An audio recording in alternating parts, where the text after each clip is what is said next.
Saudara-saudari yang dikasihi Tuhan, refleksi kita kali ini diawali dengan pembacaan dari Injil Matius bab 6 ayat 19 sampai 24. Dalam khotbah di bukit, Yesus bersabda, "Janganlah kamu mengumpulkan harta di bumi. Di bumi ngengat dan karat merusaknya, dan pencuri membongkar serta mencurinya.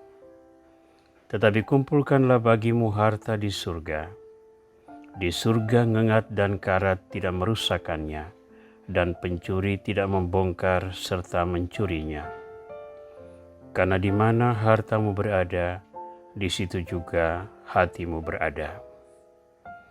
Mata adalah pelita tubuh. Jika matamu baik, teranglah seluruh tubuhmu. Jika matamu jahat, gelaplah seluruh tubuhmu. Jadi jika terang yang ada padamu gelap, betapa gelapnya kegelapan itu. Tak seorang pun dapat mengabdi kepada dua tuan, karena jika demikian ia akan membenci yang seorang dan mengasihi yang lain, atau ia akan setia kepada yang seorang dan tidak mengindahkan yang lain. Kamu tidak dapat mengabdi kepada Allah dan kepada Mamon." Tuhan Yesus Kristus, Engkau menghendaki kami jujur dalam melihat nilai-nilai hidup, karena nilai-nilai itu akan menentukan bagaimana kami bersikap dan bertingkah laku.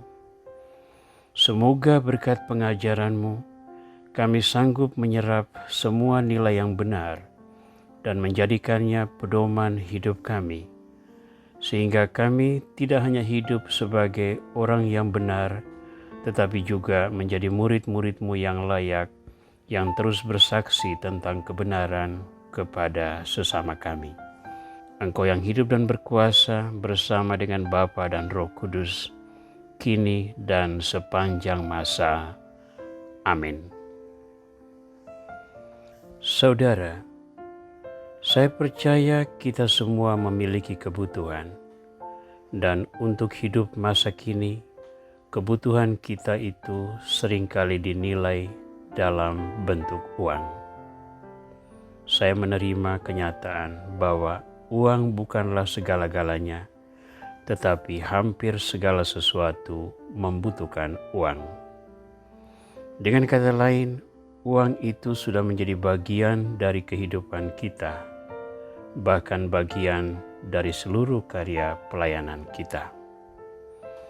Jika demikian, dapatkah kita mengatakan bahwa seluruh kepribadian kita sebagai orang Kristiani dan tugas perutusan yang dianugerahkan oleh Kristus kepada kita untuk saat sekarang ini bergantung pada ada atau tidak adanya uang?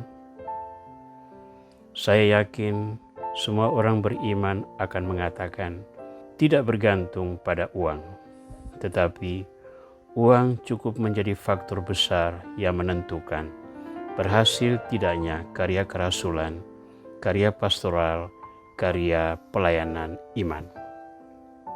Saya ingin mengajakmu untuk mendalami nilai harta milik dan peranannya bagi seluruh karya pelayanan kita untuk membangun kerajaan Allah di dunia.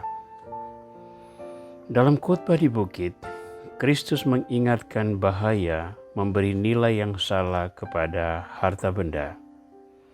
Kristus mendorong para murid untuk tidak semata-mata mengumpulkan harta duniawi, tetapi juga memperhatikan harta surgawi. Kristus mengingatkan bahwa orang tidak mungkin mengabdi kepada dua tuan. Ia akan setia pada yang satu dan mengingkari yang lain. Tak mungkin orang dapat mengabdi sekaligus kepada Allah dan kepada Mamon. Namun berhadapan dengan fakta masa kini, bagaimana kita berusaha mendamaikan nilai-nilai tersebut agar satu bisa menunjang yang lain di dalam hidup dan pelayanan kita sebagai orang Kristiani.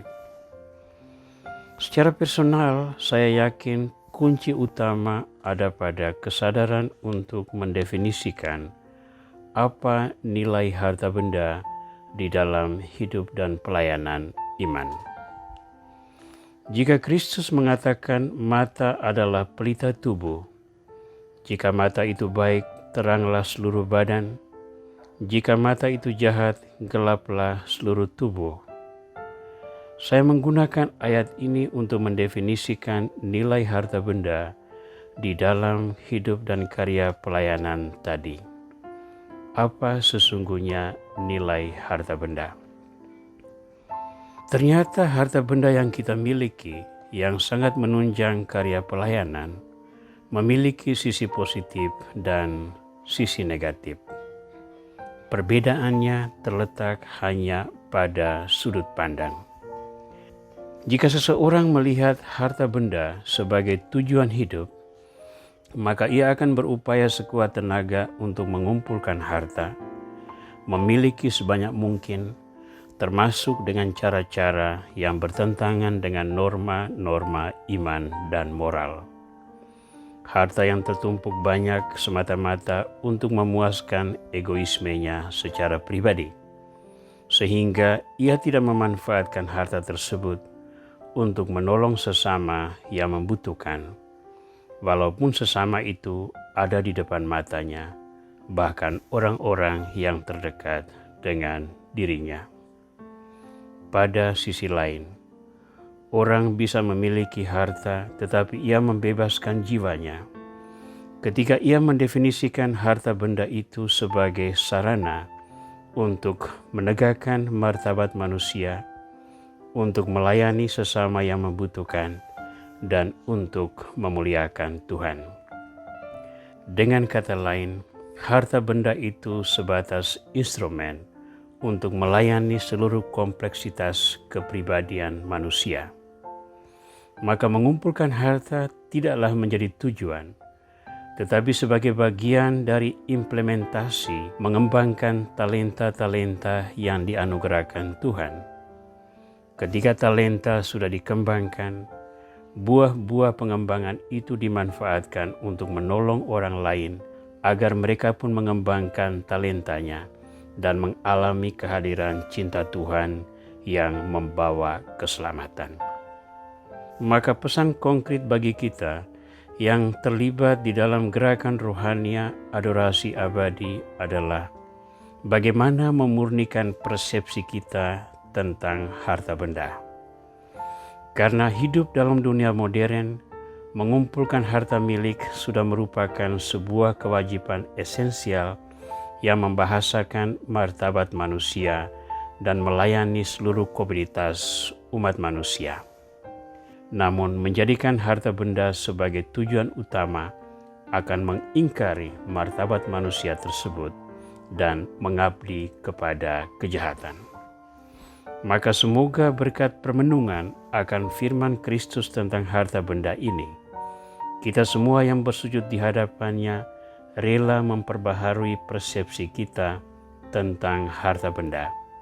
Sehingga walaupun kita berjuang sekuat tenaga untuk mengumpulkannya, jiwa kita tidak dikungkung oleh harta benda, kebebasan martabat kita sebagai murid Tuhan tidak dilindas oleh egoisme memiliki harta benda, dan peranan kita sebagai pewarta cinta Tuhan tidak digadaikan demi harta benda. Semoga kasih Tuhan senantiasa menunjukkan kepada kita jalan pemurnian tersebut, sehingga kita bebas dari dosa ketamakan dan terus menumbuhkan sikap murah hati yang mencerminkan kerahiman ilahi dan belas kasih-Nya yang tak kunjung putus.